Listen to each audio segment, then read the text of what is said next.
শাসক গোষ্ঠী বাধা দিচ্ছে, গীতা দিতে দেবে না, গীতা দান করা যাবে না। আপনি কেন মানুষের মাঝে গীতা দান করাচ্ছেন, গীতা দান করছেন কেন?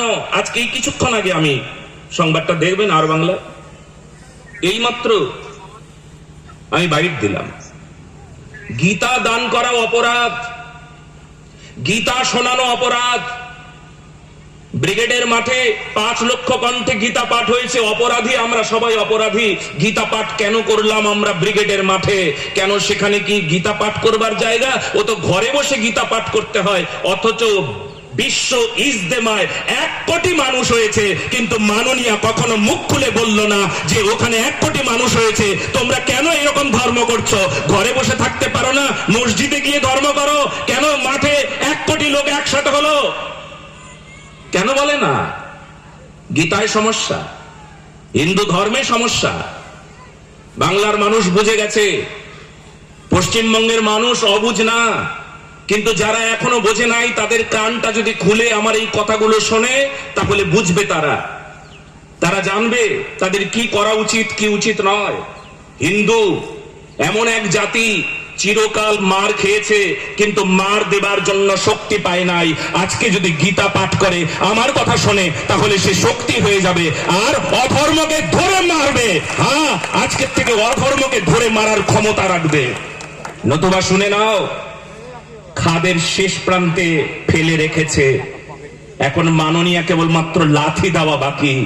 একটা লাথি মারবে আর হিন্দুরা সমস্ত খাদে পড়ে মরে যাবে, বাস উনি ওনার সিংহাসন দখল করবে। এই অভিপ্রায় ওনার। আমরা বুঝে গেছি ওনার ষড়যন্ত্র, আমরা জানি। আর এই ষড়যন্ত্রে হয়তো আপনারা বলবেন, আপনি একজন সাধু মানুষ, আপনি তো কোনো রাজনীতি করেন না, না আপনি এমএলএ, না এমপি, না কোনো মন্ত্রী, নাকি আপনি কোন দলের সমর্থক নন, আপনি কেন এই কথা বলছেন? কারণ একজন সনাতনী সত্যের পক্ষে থাকে, রাষ্ট্রের পক্ষে থাকে, ধর্মের পক্ষে থাকে, নীতির পক্ষে থাকে, গীতার পক্ষে থাকে।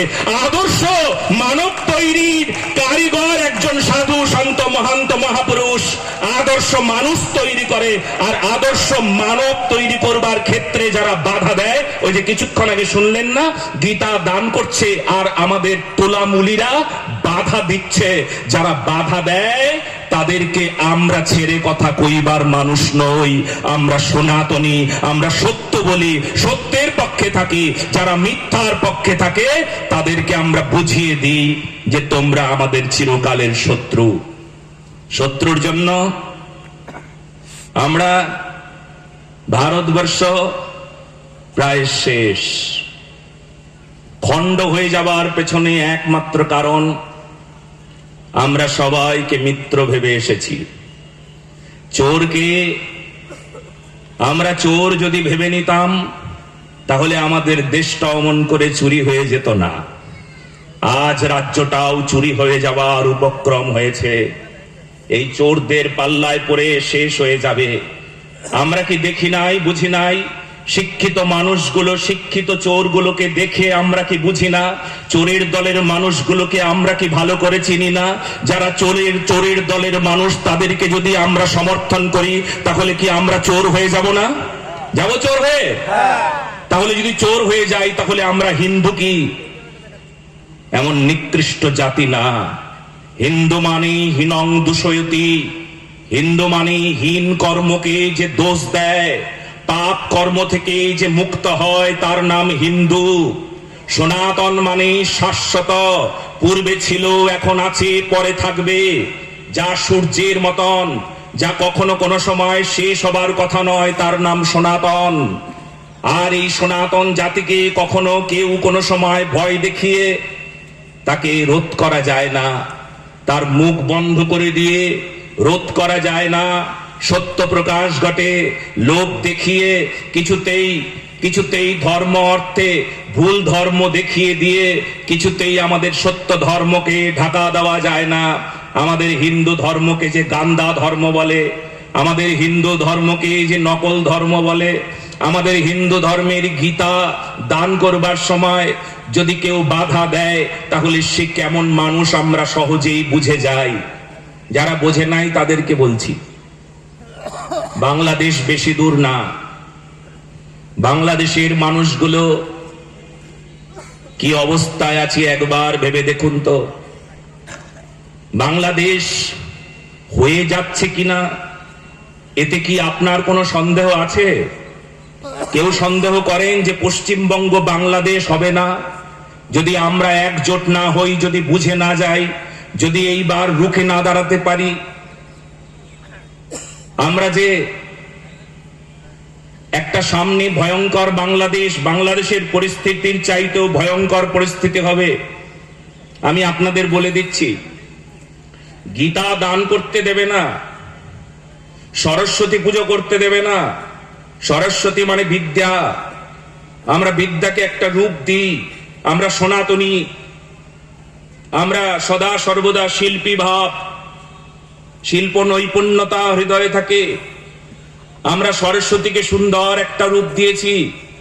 আমরা সরস্বতীকে মন্দিরে মন্দিরে যেমন ভাবে পূজা করি, ঠিক তেমনি আমরা বিদ্যালয়কে মন্দির ভাবি। মন্দিরে এতদিন ধরে সরস্বতী পূজা হয়ে এসেছে, মানে বিদ্যালয়ে সরস্বতী পূজা হয়ে এসেছে, আজও হবে, এটা আমরা জানতাম। এই প্রাচীনতম পরম্পরাকে একজন উৎখাত করবার চেষ্টা করছে, ভেঙে দেওয়ার চেষ্টা করছে। সরস্বতী পুজো করতে দেওয়া হবে না। সেই সরস্বতী জায়গা পায় কোথায়? ফুটপাতের ধারে জায়গা পেল বাংলায়, আমাদের পশ্চিমবঙ্গে। এ বড় লজ্জার বিষয়। বাংলাদেশের এক ব্যক্তি আমাকে ফোনে বললেন, মহারাজ আপনাদের সরস্বতী ফুটপাতে, আপনাদের তো বাংলাদেশি হয়ে গিয়েছে। আমাদের এখানে দীপুচন্দ্র দাসকে জ্বালিয়ে পুড়িয়ে মারছে, আর আপনাদের হরগোবিন্দ দাস, চন্দন দাসরা এইভাবে অত্যাচারিত হচ্ছে, প্রতিনিয়ত মার খাচ্ছে। আরএসএস করবার জন্য দীপু, আরএসএস করবার জন্য রিন্টু বীরভূমের রিন্টু পাল, তার উপর অত্যাচার হচ্ছে। তুমি বলো সবার সামনে আর আরএসএস করব না, বলো সবার সামনে বলো। চোরেরা বলছে, বলে দাও আজকের থেকে আমরা চোরের দলে থাকবো, আমরা সাধুর দলে থাকবো না, ধর্মের দলে থাকবো না, নিষ্ঠার দলে থাকবো না, রাষ্ট্র নির্মাণের পক্ষে থাকবো না, দেশের হিতাকাঙ্ক্ষী হব না, আজকের থেকে দেশ বিরোধী কার্যকলাপ করব। তার মানে আজ থেকে আমি অন্যায়ের পক্ষে যাব। বলে দাও। রিন্টু পালকে বলাচ্ছে সবার সামনে। আরে একজন রাষ্ট্রীয় স্বয়ংসেবক, রাষ্ট্রের সেবক যিনি, তাকে কেউ কখনো কোনো সময় প্রতিজ্ঞা করিয়ে তার ধর্ম থেকে তাকে স্খলিত করানো যায়? আরে আমরা গীতায় পড়েছি, স্বধর্মে নিধনং শ্রেয় পরধর্মে ভয়াবহ। আমরা পরধর্মকে ভয়াবহ জানি, আমরা নিজের ধর্মের প্রতি বড় সচেতন, আমরা নিজের রাষ্ট্রনিষ্ঠার প্রতি বড় সচেতন। আমরা অন্য কোনো দিকে দেখি না, আমরা একমাত্র আমরা সত্যের পথ দেখি। পথ একটাই, রাষ্ট্র নির্মাণের পথ একটাই, ধর্ম রক্ষার পথ একটাই। সেটা আমরা দেখেছি, সেটা আমরা শিখেছি। আজকে বাংলাদেশে কি পরিস্থিতি একবার ভেবে দেখুন। আপনাদেরকে ইতিহাস শোনাবো, ইতিহাসের ভয়ঙ্কর সেই মুহূর্তকে আপনাদের সামনে মনে করিয়ে দেব। সিরাজগঞ্জের ঘটনা। 12 বছর বয়সী একটা মেয়ে, নাবালিকা। কৃষ্ণপক্ষের রাত, অন্ধকার, ছোট্ট একটা ঘর, মেয়ের বাবা, মেয়েটির মা জানতেই পারেনি কখন কালো অন্ধকার সেই মেয়েটির জীবনেও ভয়ঙ্কর ভাবে আসবে, জানা ছিল না। রাতের অন্ধকারে 30-40 জন মোল্লা, মৌলবাদী, যারা হিন্দুদের নারীকে হারাম বলে ভাবে না, হালাল বলে ভাবে। হিন্দুদের সবকিছুই এদের কাছে নাকি হারাম। হিন্দুদের খাবার খাওয়া যাবে না, হিন্দুদের প্রসাদ খাওয়া যাবে না। আরে আমরা তো প্রসাদই পাই, প্রসাদে সর্ব দুঃখানাম হানিরসপ্য জায়তে। হিন্দুরা যদি কিছু খাবারও খায় তাও বলে, হে ভগবান তুমি গ্রহণ করো, তারপর আমি খাচ্ছি। বলো না গো রাধে রাধে। হিন্দুরা ভগবানকে দিয়ে খায়, ওরা বলে না না এইসব হালাল হবে না, হালাল করে নিতে হবে হারাম। ওদের কাছে হিন্দুদের সবকিছুই হারাম। হিন্দুদের সঙ্গে ভাই ভাই বলা যাবে না, হিন্দুদের সম্মান করা যাবে না, হিন্দুদের ছেলেদের সঙ্গে মেয়েদের সম্পর্ক করা যাবে না, সব বেআইনি। আইন শুধু হিন্দুর মেয়ে এদের কাছে খুব